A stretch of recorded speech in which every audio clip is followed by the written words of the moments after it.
So I was born with a genetic condition called cystic fibrosis. My parents were told that I wasn't going to live past 12 years old. And I went in for about 3 interviews and I was so confident this was the one. And I didn't get it. That was really hard. For the longest time, I'd also wanted to be a dad, and I'm gay, so it's not like I could be 16 and pregnant in the backseat of a Chevy or something. Over 400 people came. I was one of 10 girls that got called back. He picked everybody in front of who he wanted, and he didn't pick me, and I was like, wow, I've worked my butt off for this. So here we were, newly married, and I didn't have a job. But it was a time when there wasn't very much support in regards to women's rights. I was playing mud football with a bunch of my friends. My kneecap got severely dislocated and I ended up having to have surgery, and it was really a terrifying time for me. She read the script, I got it back. Every single page had notes on it. This is the rejection part.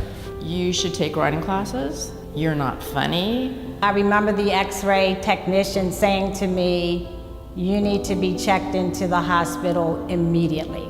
Everything is supposed to be golden. It was a business school, and I went to an Ivy League business school, and I just was like devastated from not having anything happening and seeing all friends, things happen for them.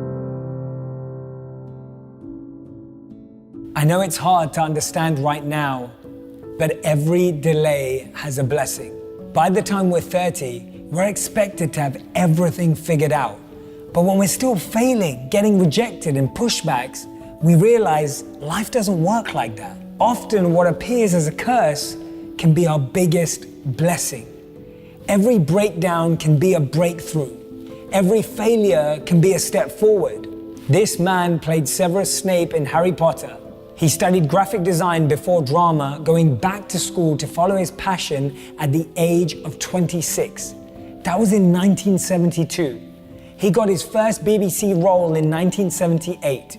His first film role? Not until 1988, when he was 42 years old.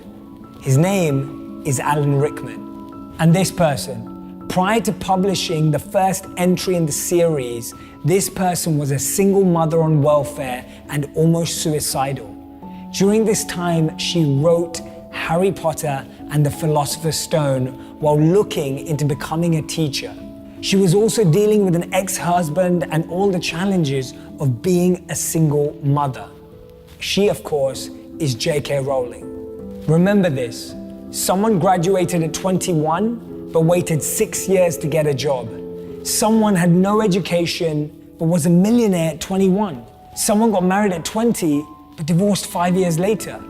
Someone got married at 35 but found everlasting love. It's not about being quick, instant, or now. It's about your timing. Something may be delayed, it may even be denied, but it doesn't die unless you let it.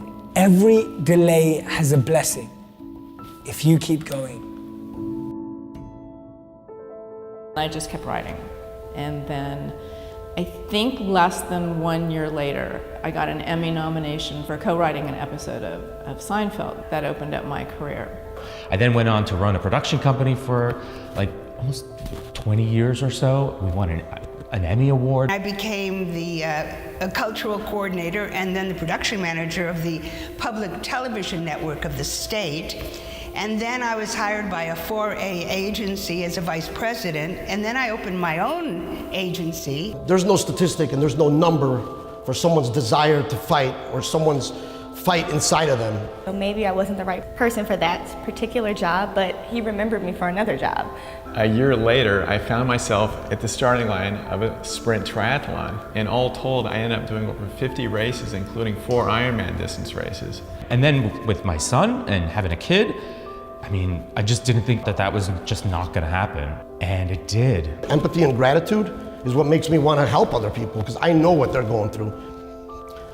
You remember your donor, and you honor them by helping others. And I believe that your mind definitely affects you if you're not in that mindset to stay positive, especially when you're challenged with an illness. And everything that you're going through right now, no matter how painful and how hard it is for you to get through, you'll get through it, and you'll be stronger because of it.